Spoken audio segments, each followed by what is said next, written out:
valuable if you did. Yeah, exactly. Not the value bombs. Yeah, no. So yeah, everybody, Scrim, he is the founder and head of growth over at Appearance, digital marketing agency, social media agency. They do a lot of stuff, really. One of the top ones in Canada, I think. You're out of Toronto, right? We're in Montreal, but we have Montreal. people in Toronto and Vancouver and Calgary. Right. Okay. According to directories, we're number 7th in Canada. Right. We're like number 2 in Montreal, number like 4 in Toronto, number 2 in Vancouver, and number 2 in Calgary. Yeah. So this is going to be an awesome thing. We're lucky to get him on here to share. He's going to walk us through these the killer Facebook funnel and how you can apply that to your e-commerce. And then, if you need help doing that, they're here to help you.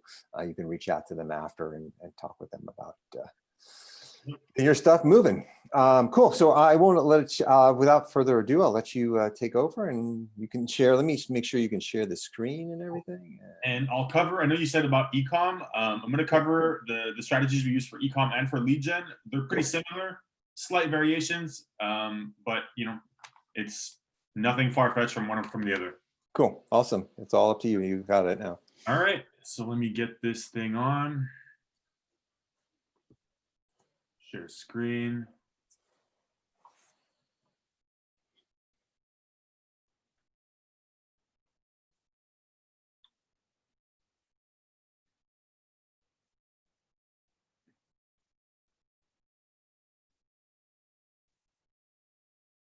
Let me know if you see my screen. Looks like it's coming on. Okay. Yeah, we see it now. Awesome.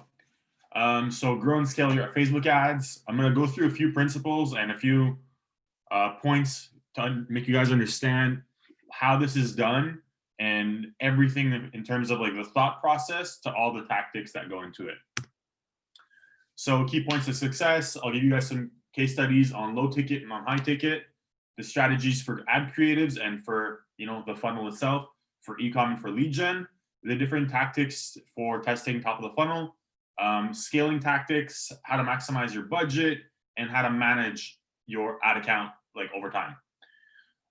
So let's start with a advertising success explained. So one of the things that's extremely important is testing at the top of the funnel. This means testing out a lot of different audiences on cold traffic, figuring out who's your ideal persona and finding them on Facebook and Instagram, whether it be through interests or lookalikes or behaviors. The other thing that's extremely important, and this is where 2/3 of your revenue is going to come from, it's retargeting. The thing about retargeting is that it's extremely not well explained across the internet, unfortunately, I find. Retargeting is all beautiful and dandy, but it's not just about showing people another ad. It's about showing them the appropriate ad at the right time. We're talking about cadence in that case. So, showing an ad on day 1, day 7, day 21. And what do we show on those days? Day 1, 7, 14, and 21, sorry. Budget maximization planning. How do I spread out my money across my different campaign stages to maximize my returns? I'll go over an Excel sheet that we created in order to understand that principle better. Ad creative multivariate testing. Everybody knows we have dynamic creative on Facebook. You just give Facebook a lot of creatives. But what do you do when you have creatives that are clearly the winners or copy that's the winner? What do you do with it? Automated rules for stop loss and doubling down. Cutting your losses is extremely important. And if you're spending higher budgets, being on top of your account can be challenging at times because you have other things to take care of. So automated rules will help you, cut those things and you don't have to be at your computer all the time. Weekly winning ad set scaling tactics. So how to take your winners and make them unicorns. So I'll go over that shortly.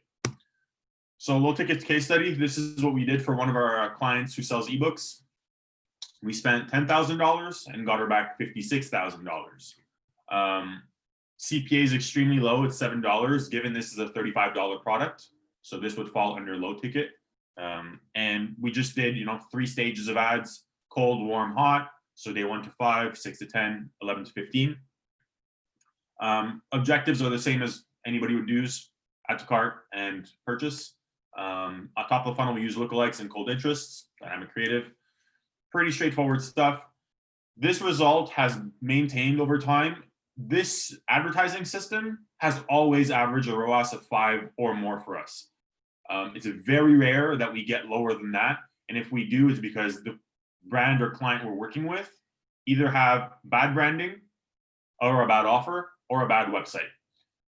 You don't need the stars to align to make this work. You just need a few components to be good enough. And then high ticket case study. So this is a $180 average order value product. Again, ROAS above 5. So we spent 12 grand, made them back 90. This is what we make for them every single month. We're doing even better right now. This client in particular, we're getting them a ROAS of 15 on average right now, even though I've had some days at a ROAS of 40. Same idea, same ads, same strategy. So the ECOM creative strategy. So we split this over 4 different creatives over time. So we have a video or an image that introduces the brand. The goal is not to try to sell anything. You're just presenting them that you exist and you have a base offer. Then you're going to retarget them with a hype video. So just something that has a lot more emotional appeal. So you see here, we start off with like say 20% initial offer. Then you got, decorate your home. So we're trying to appeal to them emotionally, and we're showing them many canvases in a setting. Social proof is the third one. We use an unboxing video. There's other ways to do it. You can use UGC, user-generated content. I find unboxing videos for ecom being the best ad creative. And finally, the hot offer. So really give them your best offer. Free shipping plus 20% off, all that fun stuff, all in one way. You can either use this using a DPA, dynamic display ad, or you can have, an ad creative that says that following thing. And then the ad system. Right here, this is the creatives. Here is the ad system in terms of what campaigns you're using, how much money you're putting on each campaign, what ad sets are going into each campaign. For ecoms, they often have a lot of repeat purchases. So we do put a little bit of our budget into that one, not too much. So basically on day number 1, we're going to launch 2 different campaigns. One's for repeat action and the other one's for attention. We use the IDA principle, which is attract, interest, desire, action, very common across marketing. And we just created an advertising system out of the IDA principle. So like I was saying, day 1, you launch a campaign for purchase objective, and you're trying to target people who made a purchase of less than $50 or made more than $50, sorry. Or who made more than 2 purchases or less than 2 purchases, or who engaged in the last 90 days. We're showing them a dark story. So story ads I found are great for retargeting past buyers, better than feed. I find the feed is extremely great for top of the funnel. Bottom of the funnel or repeat, I like using stories. That's where I found my best result. Of course, test this. This is just what's worked for us. You have to try this yourself. In terms of copy, here we'll put, we'll test out putting a X dollar discount versus a percentage discount, give them a solution offer, put a headline, and shop now. As you can see, I always put, you should put at least 2X. So meaning put 2 images with 2 disruptive thumbnails and 2 texts and 3 headlines. Just put things into the mix. I'll get into it later on how to use your winners. Day 1, you're going to launch another campaign as well. You're going to launch a video view campaign, an add to cart campaign, and a purchase campaign. You're going to split your budget accordingly to this. So let's say you have $100. You're going to put $10 into video view, $10 into add to cart, $10 into purchase. These are the ad sets that should go into each one. So for example, for the purchase campaign, we're going to put a lookalike of purchase 1% and cold targeting. So you could put 5, 6, 7, 8 different interests inside of that campaign. So you'll have a total of, let's say, 10 ad sets. And what you'll do is you'll put a minimum spending of $1 or $3 per ad set for those ones. So just that they get enough breathing room and enough spending to reach a small audience, and you can kind of optimize accordingly. You'll put the organic post. I love using organic posts top of the funnel. It's something you have to test as well. The reason why I like using organic posts is that you can build social proof on them. One of the most powerful things top of the funnel is trust. And social proof will give you that trust. When you have an ad that has hundreds of comments or hundreds of likes, that will do the selling for you. A lot of the objections people will naturally have to what you're selling are going to be answered through the comments section by people. A lot of the biases people are going to have are going to get crushed by seeing, 100 likes, 1,000 likes, whatever it may be. In terms of text, you're going to start with a problem intro. The headline is going to be a hook with a solution. So for example, let's say you're selling the canvases. It'll go, decorate your home now, or, make your space beautiful. Always a solution. CTA shop now. This is pretty straightforward. The whole goal is just to match your campaign objective with your ad set. So for example, if we're doing a video view campaign, I'm going to put a lookalike of video view. If I'm doing a lookalike of an add to cart campaign, I'm going to put a lookalike of add to cart inside of it. So we're just matching the objective with the audience. On day 5, or it could be day 7, depends on the cadence. This is something you have to check out inside of your Facebook Analytics or Google Analytics. It will tell you the average time it takes for a person to convert. For low ticket, usually it's about 14 to 21 days. For high ticket, that could be 28 to 36. What I'll do is I'll just split that divided by 3 or divided by 4, depending on the strategy that I'm using, and I'll decide the cadence at which people will see a different ad. So day 5, I'll launch an interest campaign. I'll go for video view and purchase. The reason why I use video view and not just purchase, because it sounds intuitive to do so, some people aren't ready to buy in their second interaction. So I'm going to make sure that those people aren't costing me a high cost on CPMs. They're costing me very low through a video view campaign, and I'm going to try to retarget them and convert them through the next stage of the funnel. The people that we're going to target in this stage are people who engage in the last 5 days, people who watched 10 seconds in the last 5 days, people who watched 50% or more of our video, or who viewed content on the website. The key here is that it's not people who have yet taken a valuable action outside of social media, meaning that they haven't seen a product with a price tag yet. Because if you've seen a product with a price tag, I'm going to give you a different message than if you haven't seen a price tag yet. Day 10, we launch a desire campaign. This time it's just purchase. My goal is to make sure that everybody converts within 3 interactions, or as many as people as possible. Same types of audiences. The only difference is that instead of using view content people, we're going to put add to carts. Dark post, present your features, solution solve, give them social proof and sell. It's the same messages twice, just give them variations. And then on day 15, you'll put an action campaign. So you can launch collection ads, DPAs, and a purchase campaign. For people who viewed content, they don't know what to buy on your store. Show them a collection ad and show them what you have available directly on social media. Those who viewed a product on your store who didn't convert, show them that same product on their social feed again. Show them a carousel with the 3 products that they checked out. Extremely likely to convert that way. And on the terms of the text, I like to use a GIF at the end of the funnel. It's just a little bit fun. It's not a video. The whole goal is not to keep them on social media. It's to get their attention and bring them to the site. Now that you already have their trust, you already have, their hype, they're emotionally attached to it, just get them off social media, get a high CTR, and get them to the site. And here, what's important is you want to give your best offer, like I said earlier. So you're going to want to put a discount. You can test between a percentage and a dollar amount. And it's important to use FOMO. FOMO is often overused.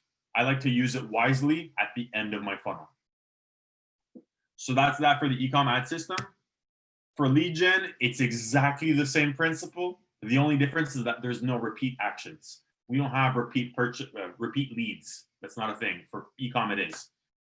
For lead gen, the system is a little bit different because we start off with an offer right away, and we go to social proof and then convincing.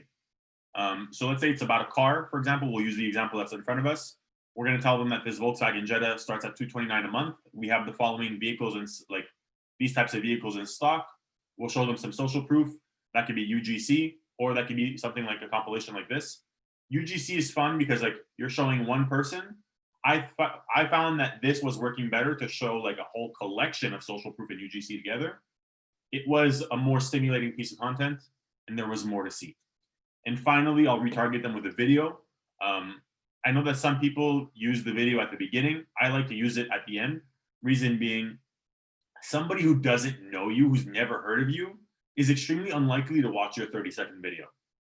But somebody who's been watching your stuff, has interacted with your site, with your page, it's pretty likely that they're going to watch a video. So that's an important thing to do. I know that a lot of people use the opposite, and it's not extremely successful. And I've tested this over tens and hundreds of thousands of dollars. So video last for lead gen. The system for lead gen is extremely similar to the system I used for e-commerce earlier. The only difference is that it's 3-stage instead of 4 or 5-stage. This depends on whether you're using lead forms on Facebook or the lead conversion objective. But at the end, it's the exact same strategy. You're using, video view and lead form, cold targeting, lookalike of leads, lookalike of video views. Same messages more or less. It's all written here.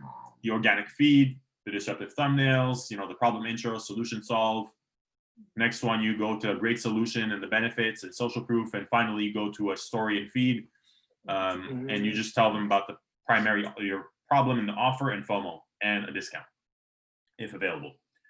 Pretty simple. Again, here you're excluding leads, whereas in the other ECOM diagram, you were excluding purchases in the last 30 days, for example. You don't want to retarget people who already put in their information.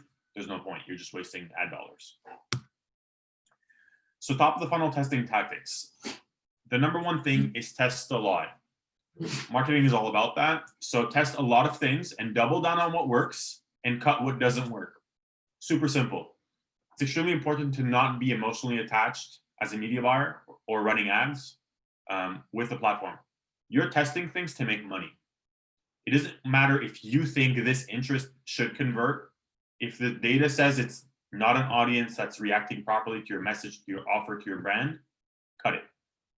So what I like to start with is 10 ad sets for my in a CBO campaign, top of the funnel, with $3 minimum ad spend. The reason why I put $3 is on the app for average, the CPM is maybe $10, $20. My goal is that $3 reaches 360 people. So I can have like 95% level of confidence about the data that's coming back, and I can make a good assumption and a good action based on that. If the sample size is too small that I tested with, I can't make a good hypothesis and say, oh, this audience doesn't work. 50 people saw it. You can't determine anything out of that. But 360, you have enough to have a 95% degree of confidence. For the interests, I know a lot of people say, I don't know what to target. I don't know how to find things to target. Connect.io is an amazing tool for that. You just put a keyword, it'll pop up a whole list of interests that you can go for. Once you select them, you can even select them and click on suggestions. It'll give you even more interests that you can go for that you were probably not even putting keywords that were related to them. For example, if you were targeting yoga, it will recommend that you also target stress relief or mindfulness. But if you had put the word yoga only, you would have never discovered those two other interests. So that's a good way for you to test. Once ad sets reach 360 in reach, cut the ones that have low CTRs. When I say low, what's the benchmark? I use my average. If I have 10 ad sets and the average CTR is 2%, any ad set that's performing below the 2%, I'm turning it off. The whole point is to keep our best ones. There's no like, oh, well, the industry says it's 3%. Okay, but that's the industry. Your case is this right now. So focus on that. So anything that has a CTR below your average, cut it. Anything that has a CPM above the average, cut it. Anything that has a CPC or CPA that's too much, cut it. It's very rare that by 360 reach, you'll have reached a conversion. But if that is the case, and your CPA is below what you want, but it didn't respect the other things about the CTR and the CPM, keep it on. We're only using CTR and CPM as KPIs when we don't have CPAs to go on. The other thing is to test multiple ad creatives and copy using dynamic creative. You want to test a lot of stuff and double down again. Once you find something that works, put it into an organic post and start putting your ad budget into it to create social proof. Scaling tactics. So let's say you have your top of the funnel campaign, you're putting $40 a day. It's getting you the CPA that you want and you're happy with the ROAS. If you have the working capital, keep scaling it. It's extremely important to make sure that you have the right working capital to scale your ads. If you don't have the money to afford to pay that ad spend and your cost of goods sold, you will suffocate and you will need to borrow money. So make sure that you've calculated the working capital you require ahead of time so that you know what is your capability financially. So what you're going to do is you're just going to increase by 20% daily the campaign, your top of the funnel campaign that's performing best. Every week, only once a week I do this. I'll take my 3 or 5 top performing ad sets on my top of the funnel and I'll put them into a different separate campaign at a much higher budget. If I had a top of the funnel campaign at $40, for me to reach $300 a day in spending at 20% daily without breaking the algorithm is going to take me a while. And I'm not there to wait for me to scale up by 20% for the next 3 weeks. I want it now. So what I'll do is I'll take that 3 to 5 best ad sets, put them in a separate campaign at $200 a day. And I'll just monitor it very closely and make sure that we stay below our target CPA. You know, the fun thing you can do is duplicate those 3 to 5 ad sets inside that same scaling campaign, duplicate it into another one that has a cost cap, another one that has a bid cap, and another one that has a minimum ROAS objective. So you're taking all your best ones and duplicating them in ways that you can maximize your returns. When using event lookalikes, example, purchase or add to cart, you're going to start off at 1%. Once you reach your frequency of 2.3, move to the next percentage, 2%. Once you reach 2.3, move to the next one. The reason why I say 2.3 is 2.3 is usually the frequency metric at which you reach about 80 or 90% of that pocket, the audience pocket that you have available. So once you saturate 1%, move to the next one.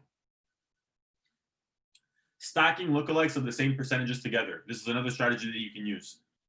So let's say you put an ad set and the objective is purchase. You can put a lookalike 1% of purchase, lookalike 1% of add to cart, lookalike 1% of initiate checkout, and put them all together.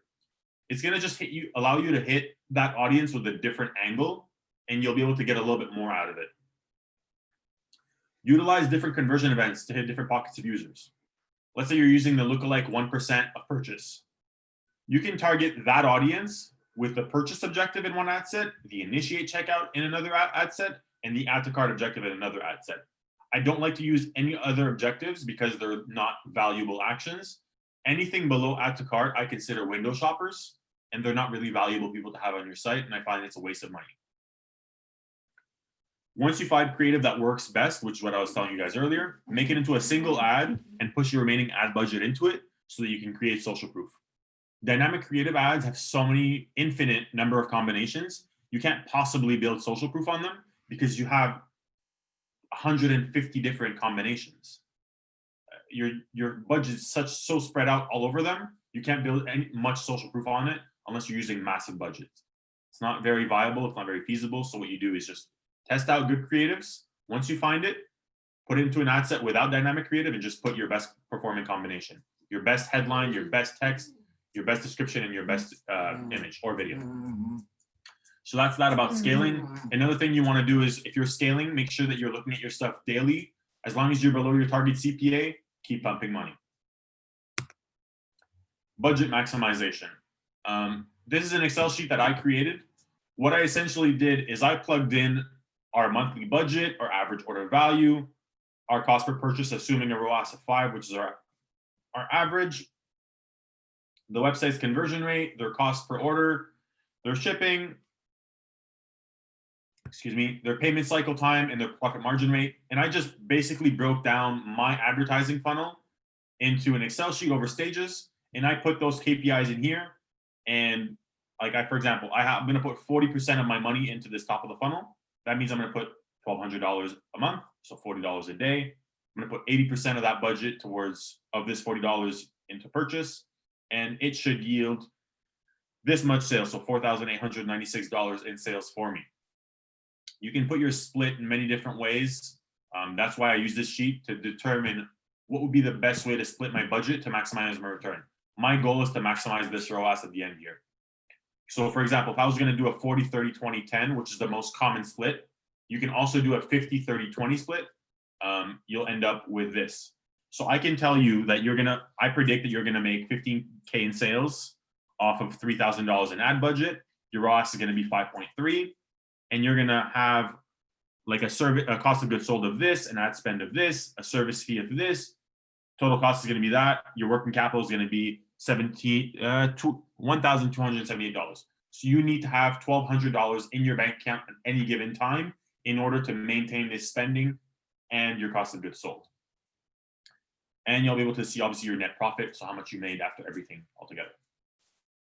This is extremely valuable, and it's been about 50 to 20% off at most across all the clients that we've ever worked with. It's very rare that this thing was not true. The only case that it has was when the client genuinely had bad branding, a bad website, or a bad offer. Project management. So for us to kind of execute things quickly and to do things properly, I use a lot of project boards. So we have a template for Facebook ad management. As soon as a client comes on or one of our own ECOMs, we get this started. So the Facebook access, Google Analytics, video library, finding their ideal target persona, identifying the different funnel goals. Am I using 3-stage, 4-stage, or 5-stage? Which objectives am I using? Lead form or conversion? Designing the funnel and doing the budget allocation analysis, which is the maximization sheet that I just showed you. Then you create your ad structure, all your different naming templates for your campaigns, your ad sets, and all that fun stuff. A little bit of audience research, create your custom audiences. Audience research, that could be like, looking for interest, going on Connect.io. Custom audiences, making your add to cart in the last 7 days, add to cart in the last 14 days, exclude last 7. Creating your lookalikes, all that fun stuff. Create your copy, get your video material, create your thumbnails, get your retargeting GIFs. And then these are what I call the optimization stages. So usually every stage takes 1 month. What I mean by that, the discovery stage is me figuring out who is your avatar and how do we target them on Facebook and Instagram. In the second month, which demographics or which areas converted the most? We're going to duplicate those campaigns and focus on those demographics. And laser targeting, I'm going to find the best demographics and the best behaviors. And at the end, I just have like a tornado of ads that's really targeted at our perfect audience to a T. And this is how we stay on top of it. It's extremely effective. We're able to get clients up and running in like 2 to 3 business days at most. And it works every single time. It's great for us. It's great for clients. They see transparency. And for us, it's easy to execute things. And yeah, that's about it about ads. I like to keep things stupid simple, KISS. Keep it stupid simple. And that's about it, guys. Well, that was awesome. That was a lot of information, but amazing. I like how it's very detailed. I mean, I like how you have a system in place with that, because I think that's a problem with a lot of sellers and people just doing ads and trying to do it on their own. They don't really have a formula on how to do it. And I think you having that system in place is mission critical.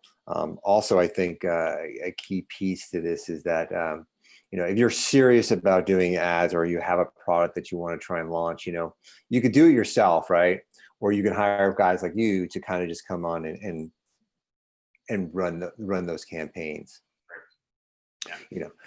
Which I think. So what was interesting, and I'll open up to the group in a second, but so on the e-commerce side, you found that the unboxing videos did the best for driving traffic or getting people interested in products.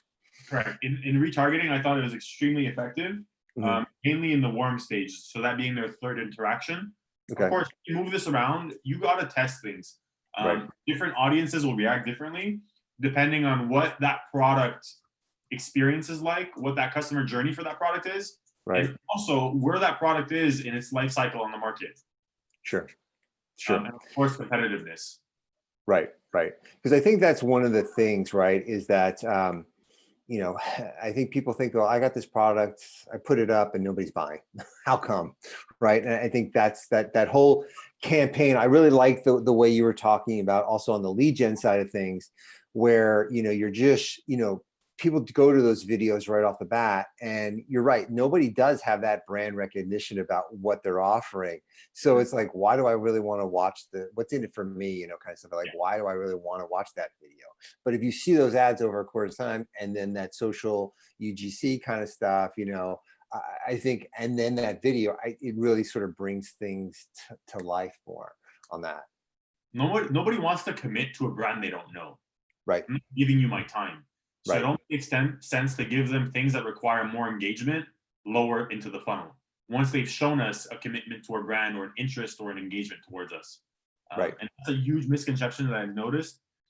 Jeremy Haynes talks about that. He uses like the Venus flytrap versus the reverse Venus flytrap. Mm-hmm. And the reverse Venus flytrap has just worked a lot better. So Right. instead of showing the video at the beginning, show them at the end when they have actual commitment towards you. Right. And yeah, like in terms of what we were saying about the product, unfortunately, it's very rare that a product sells itself. Right. Okay, it's extremely rare. If you have one, let me know because I'll help you out. But most of the time, you have to do the selling, and people kind of have this wrongful vision that when you're selling things online, it's different than selling them in physical life. Mm-hmm. It's not. It's exactly the same. You're Right. trying to translate the sales process of reality into digital. Right. You can't do like the direct response stuff. It works, okay, but Right. it's not scalable. And Right. good luck maintaining that over a period of time. Right. Direct response works for 3% of the available market if your stuff is good. Right. What do you do after that? Like, are you just going to settle for converting 3% of that potential audience and leave the 97%? That's foolish. That's why you use time-based retargeting and retarget people over a period of time to make sure that you can get 20-30% of that potential audience to make a purchase, or at least to have found out that you exist and interacted with your brand. Right. Right. Yeah, for sure. For sure. Yeah. And that's the thing. I mean, I think one of the other pieces on the product itself is, and I think Ben was bringing this up, is like, what makes a good product, or how do you know a good product? I mean, you don't, right? I mean, and you don't know in terms of also in copy, right? Is long copy or short copy work better for products? I guess you really don't know until you start to test. Correct. That's why the dynamic creative at the top of the funnel is extremely important. Test things out. And test long form and short form, and whatever works best, you double down on. Yeah, Ben, you had a question? Yeah. First, thank you, Kareem, for this presentation. I appreciate it. My pleasure. I was wondering, once you find your best-in-class creatives, you talked about pushing them into a single ad so that you could build social proof from that ad. Can you talk a little bit more about that process of building social proof and what the output deliverable is from that? For sure. Okay, so for example, you have one ad set. Let's go on the yoga example. I'm testing out 5 different things: yoga, yoga products, mindfulness, and stress relief. I find out that my ad set that has stress relief that I was using dynamic creative on, I was putting 5 images, 5 headlines, 5 texts, and 3 CTAs. That one ad set is the one that performs the best. What I'll do is I'll duplicate it. I'll turn off dynamic creative, and I'll just keep my best image, my best headline, my best text into that one. And I'll turn off the one that had dynamic creative and push all my money towards the new one that has single creative. Like I said earlier, if you continue pushing your budget into dynamic creative ad sets, you're spreading yourself very thin in terms of acquiring social proof. If you have, 5 images, 5 texts, 5 headlines, that's 5 times 5 times 5. You just have too many combinations for you to fuel them with social proof. So once you have, a decent amount of data and you're able to make a solid assumption about what's your best converting ad creative components, just push all your remainder of your budget into that single one and create, a lot of social proof through likes, shares, and comments. And shares are extremely invaluable. I show that in my budget maximization sheet. I show a virality rate, so 1.02%. If you're able to create more social proof and get more shares, you're getting free eyes, and your CPM is going to go down, and also your CPA is going to go down. On average, I've noticed a difference of about 30% between ad sets that had dynamic creative versus the ad sets that just had that one single, the unicorn creative assets. Yeah. Thank you. And then if I may, I just wanted to ask one other question because I have a meeting I have to prep for at 1. But that is, when you take on a new customer, do you create new accounts, or does Facebook have like the equivalent to an account quality score such that you want to start fresh, or can you recover accounts that maybe haven't been doing best practices? I can always recover accounts that haven't been doing best practices. Like, I've seen small effects on quality scores on CPMs. It's not something major. And I mean, Facebook is in the business of making money.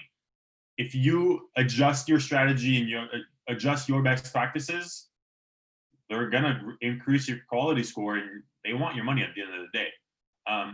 I don't necessarily like using fresh start ad accounts with clients because I like using the data that they have to continue on. In rare cases where like their previous or their current ad account is a complete mess, when I refer to a complete mess, it's not about the quality score. It's about how things were named. It drives me a little bit nuts. It's a little bit OCD on my end. But if things are named in an extremely sloppy way or not descriptive way, it is just frustrating to look at because I have to click on every single campaign, on every single ad set, I have to click edit just to see what's inside this thing. So I kind of like to name things very like clearly and easily with abbreviations and stuff like that. So that's the only case where I would use a fresh ad account. Also, one downside of using a fresh ad account is the credit limit is extremely low. It's really frustrating to start an ad account and you're getting billed at $2 and $4 and $10. Sure, you can bring it from like $1 in spending to $1,000 credit pretty quickly, but I like to avoid that if possible. Thanks, Kareem, and thank you for hosting, Andrew. I appreciate it. I'm going to sign off. Okay, Thank you. Bye. Great, thanks. Pleasure. Anybody else have some questions for Kareem? Very quiet. Hello. Yes. Hi guys. Hey, Thanks for Sharon. hosting this. I'm Sharon. Hi. So I have a question for Kareem on the targeting on Facebook. So when you start out running campaign, well, actually I have a product that's very unique with very unique type of audience. Somebody who owns a small dog and make higher kind of on the higher bracket of salary. So when I'm trying to find those audience on Facebook, how many percentage of budget would you advise to go to the machine learning, right, or automatic, targeting versus manual? Okay, when you say automatic targeting, you mean like putting nothing at all or putting detailed targeting expansion on? Detailed targeting expense on. Okay, I don't like using DTE. Because when I use Connect.io, it's extremely simple for me to find interest to target. The only time I like using DTE is when I have a pixel that's pretty strong and has a lot of data. So what I'll do is I'll literally, if I have my pixel has thousands of purchases on it, I'll make an ad set and I'll target absolutely nothing. And I'll just turn on detailed targeting expansion and tell Facebook, do your job, do what you're good at. But I'll only do that once I have a lot of pixel data. Okay, gotcha. So let's say if I've been running a campaign for my product for about 2 years and I have lots of data, then this is a good time to say, hey, Facebook, go do your job, go find me audience, instead of me manually look for, okay, in people who interested in this interest and behavior based type of audience. Exactly. But be mindful, don't just test only that. Test out targeting stuff, test out other assets and targeting nothing with detailed targeting expansion. Just test things and don't rely on anything. Just don't put all your eggs in one basket. Okay, makes sense. Thank you. My pleasure. Anybody else? I have time for about maybe one more question or so. I know, but I want to be cognizant of Kareem's time. He's sharing, and I know he's a busy guy. Oh, 10 minutes late. I'll give you guys 10 minutes more. Anybody else have any questions? I guess not. Cool. So let me ask. So if somebody wants to get engaged with you guys, what does an engagement look like? How does that work? maybe you can give us a rundown on that. So we have on our website some pages about every service we offer. It's pretty elaborate. We tell you, the system we use, what you can expect, what you need to have ready. You can book a time. We have a monthly retainer. We don't do contracts. We want people to stay because they like the result and they like the communication and they like the service. Obviously, I recommend, a 3-month engagement, but I don't make that a paper obligation. I make that, just something out of, business decency, we'll call it. And Sure. also maximize the chance of success. 3 months is ideal. It's the time for, the 3 stages of optimizations that I spoke about, one every month. So if you guys, a client gives us 3 months, we'll nail it. A lot of times we'll nail it from month number 1, but in some cases it takes us a little bit more time. And yeah, that's more or less it. Like I said earlier, in terms of a client coming on, within 2 to 3 business days, everything is usually live. Of course, that's in the case where they provide us their ad creatives. Mm. We do offer an additional service where we'll create ad creatives for the client, either a one-time thing or every single month. We have clients that, we'll literally create them 50 to 100 ad creatives every single month. All the ones that didn't work last month, we turn them on. All the ones that worked well, we keep them on. And we'll just replenish all the ones who didn't work well with new ones. And that's the service. We really focus on ads and on creative creation. Yeah. We do offer other things like email marketing and web design. However, it's not things that we promote, but if we see that it's something that's going to help the client and everything makes sense, we'll go forward and help them with that as well. Cool. And then as for a client, what would you recommend? Like, is it somebody starting out new, somebody's already got product sales? What's the best way to take advantage of like what you guys offer? Right. For anybody who's starting off, I recommend that you try to do as much as you can by yourself. As this business is starting, the last thing you want to do is add expenses that are not exactly required. Ads can be done by everybody, especially if you go dig a little bit, okay? I've seen people waste thousands of dollars on ad spend when they could have put 10 hours of their time into taking a very simple 10-page course about ads. And I look at it like, for example, my time is worth $100 an hour. So if I put in 10 hours of time, that's worth $1,000. Do I rather put $1,000 in loss into learning or $1,000 in loss into ad spend? For me, it's obviously clear. I'll just put in 10 hours of time, and then I'll put that like $2,000 of ad budget instead of $3,000. Mm-hmm. I feel a lot more confident. If I was like in somebody's shoes starting off, I'd feel a lot more confident putting $1,000 into learning, $2,000 into ads rather than putting $3,000 into ads. Mm-hmm. I would like that when people come to see us, they've already done ads by themselves. They're already succeeding, and they just want to reach a new level of success. It's of course in our best interest to take on clients who are already successful and bring them to higher levels rather than, try to figure out somebody who hasn't really had success and try to make them profitable. It's obviously makes sense, more sense in our business, especially knowing that, 9 out of 10 businesses fail in their first year. Right. So knowing those things, we do those, we take on clients that already have some success. It's a mutually beneficial, thinking process. Cool.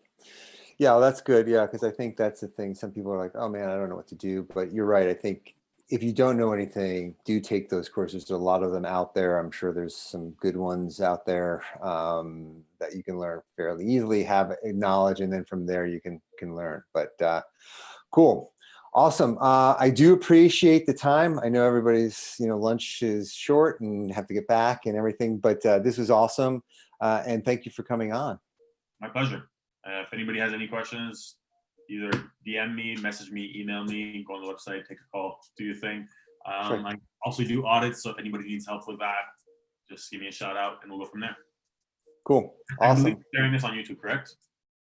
What's that? You're sharing this on YouTube? Yeah, I'm going to share this on YouTube. I'll send this out. I'll also put it into the Facebook group as well. So Amazing. I'll send you a downloaded file of the PowerPoint I just did. okay, So awesome. share with others.